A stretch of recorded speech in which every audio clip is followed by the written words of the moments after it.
આગામી 21 જૂનના રોજ વિશ્વ યોગ દિવસની ઉજવણી કરવામાં આવનાર છે, ત્યારે સુરેન્દ્રનગરના ધ્રાંગધ્રા આર્ય સમાજ દ્વારા યોગ શિબિરનું આયોજન કરવામાં આવ્યું છે।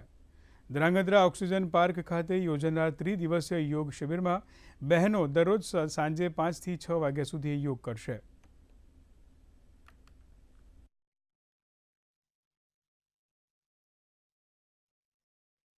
योग कर्मसु कौशलम योगश्चित्तवृत्ति निरोधः और समत्वम योग उच्यते। तो योग के बारे में ये 3 व्याख्याएं बताई गई है। तो मन है उसमें समत्व आता है, कर्म में कुशलता आती है।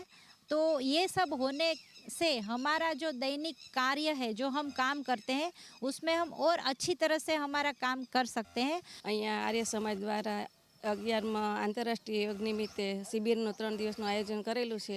એમાં મેં અત્યારે ભાગ લીધો છે અને હું 2-3 વર્ષથી યોગ કરું છું રેગ્યુલર।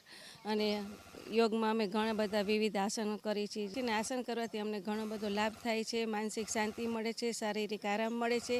યોગ દ્વારા સરસ મજાની તંદુરસ્તી રહે છે અને શરીર એકદમ રિલેક્સ રહે છે અને બહુ જ મજા આવે છે। ક્લાસ કર્યા અહીંયા એની અંદર ખૂબ ફાયદો થયો છે, ખૂબ ફાયદો। અને બહુ જ કોમલબેન પાસેથી યોગ વિશે ખૂબ સારી માહિતી પણ જાણવા મળેલ છે।